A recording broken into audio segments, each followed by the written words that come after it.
کیونکہ مطلب فارورڈ تھی سی ویلکم ٹو آل ٹیم صاحبوں کو خوش آمدید اور ایچ بی ٹیم کا حصہ بن گیا ماشاءاللہ.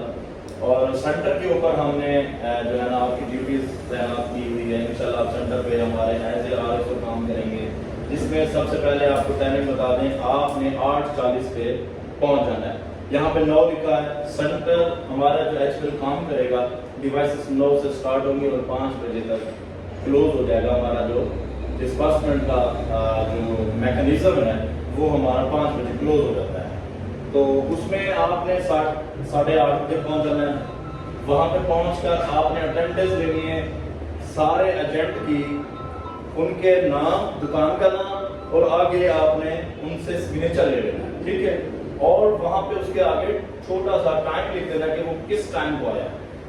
9 کا مطلب 9 ہوتا ہے. کوشش کریں کہ ان کو 8:30 بجے جب آپ پہنچ جاتے ہیں اور کالنگ کرتے ہیں کہ آپ ٹائم پہ پہنچیں, وہ اگر ٹائم پہ آ جاتے ہیں تو ان کے اٹینڈنس کرتے ہیں. جو لیٹ آتا ہے اس کے لیے ہم ایک دوسرا وہ کریں گے کہ جو لیٹ آئے گا اس کا آپ نے اٹینڈنس تو لے لینی ہے. سب سے پہلے اس کی ڈیوائس کو چیک کرنا ہے کہ وہ 10 منٹ لیٹ آیا, 15 منٹ یا آدھا گھنٹہ لیٹ آیا ہے.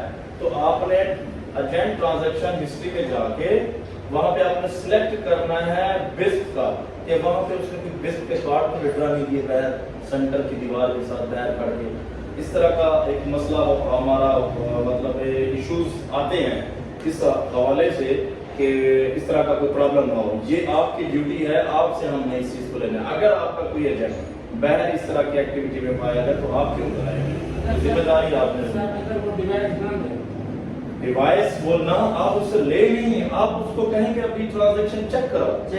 اگر وہ چیک نہیں کراتا, آپ کے ساتھ کچھ مس بہیو کا اس نے کرنا ہے یا وہ آپ کو صحیح طریقے سے نہیں کر رہا, آپ نے اپنے افسر کو بتانا ہے, اپنے ڈی او کو بتانا ہے, مجھے بتانا ہے, ملک صاحب کو بتانا ہے, اور جو ہمارے فرنچائزی ہیں ہم نے اس کا فوراً جو ہے حل ہے, ہم اس کی ڈیوائس آج ہی بیک کر دیں گے. کیونکہ وہ اس چیز میں ضرور, اگر وہ صاف ہے تو چپ کر کے دے گا بھی صحیح اور چیک نہیں کرائے گا.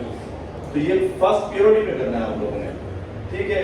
اور جو بندہ ابسینٹ ہوتا ہے کہ وہ کہتا ہے میں آج نہیں آ رہا, تو اس سے ریٹرن آپ نے لینا ہے. ریٹرن اسٹیٹمنٹ آپ کے پاس آ جاتی ہے کہ وہ حاضر اپنی درخواست لکھے گا کہ میں آج بیمار ہوں, میرا فلاں مسئلہ ہے فلاں, کیونکہ ہم نے آگے دینا ہوتا ہے. کیونکہ اگر ہم نے 2 بندے ابسینٹ ہو جاتے ہیں, 3 ہو جاتے ہیں, تو ان کی جو ہے نا پھر رائٹس ریووک ہو جائیں گے, جو ان کے بسٹ کے رائٹس ہیں نا وہ ریووک ہو جائیں گے. تو یہ بہت ضروری ہے, ٹھیک ہے. تو اس کے بعد جو ہے نا نیکسٹ, اس کے بعد سلپ رجسٹرڈ ریکارڈ مینٹین, یعنی یہ ہے ان کا جو ایجنٹ چلا رہے ہیں, آپ نے ان کو ہی کنوے کرنا ہے, سمجھانا ہے ایجنٹ کو کہ آپ نے اپنے رجسٹر کے اوپر خانے بنا لینے 4 سے 5. اس میں آپ نے ٹاپ اوپر اپنا نام لکھے گا, دکان کا نام اور ڈیٹ ڈالے گا کہ میرا رجسٹر ہے, اور اس کے اوپر وہ نام ہوگا کہ میرا فلاں مطلب موبائل شاپ ہے, اور میں نے اپنی ڈیٹ لکھی ہے, وہ ڈیٹ لکھ کر کہ اس ڈیٹ کو اس نے کام کیا. اس کے بعد وہ نمبر شمار, CNFC, اس بینیفیشری کا نام اور اس کی اماؤنٹ کتنا وڈرا ہوئی ہے وہ لکھے گا. اس کے بعد ڈیٹ. اسی طرح سلپ ہوگی 2 قسمیں. یہ ہمارے رول ہوتے ہیں جو ہم نے ان کو پرنٹر دیے ہوئے ہیں, جو بینک کی طرف سے پرنٹر دیے ہوئے ہیں, ان کو یہ رول آپ نے دینا ہے. اور اس کے علاوہ جو مینول رسید ہوتی ہے ہماری یہ ہے, تو آپ لوگوں نے یہ بھی ان کو پرووائڈ کرنی ہے جس کے پاس پرنٹر نہیں ہے. بغیر رسید کے, سلپ کے آپ اس کو نہ چلائیں, ان کو منع کریں کہ آپ اس طرح کا کام نہ کریں. اگر وہ نہیں بات مانتے آپ مجھے بتائیں, فوراً ہم اس بات کا ایکشن لیں گے, آپ بھی وہی ہوں گے. آپ کو وہاں پہ رہنے کا مقصد یہ ہے کہ آپ نے اس چیز کو مینٹین رکھنا ہے. بسٹ کی ٹیمیں ہوں, ایچ پی کی ٹیمیں ہوں, کسی کی کوئی ہمیں شکایت نہ آئے کہ ہم نے وزٹ کیا وہاں پہ یہ چیز موصول نہیں تھی, ہم نے پایا کہ وہاں پہ ایسی مینجمنٹ آپ کی ٹھیک نہیں ہے.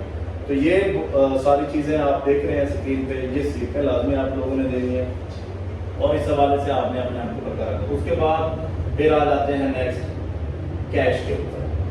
کیش کے اوپر کیش مینجمنٹ یہ ہے کہ آپ نے ہر ایجنٹ کو کہنا ہے کہ 10 لاکھ کا انتظام کر کے آیا, 10 لاکھ کا انتظام وہ کر کے آئے تاکہ اس کو چلانے میں کوئی مسئلہ نہ ہو. پھر اس کے بعد کیش بینک میں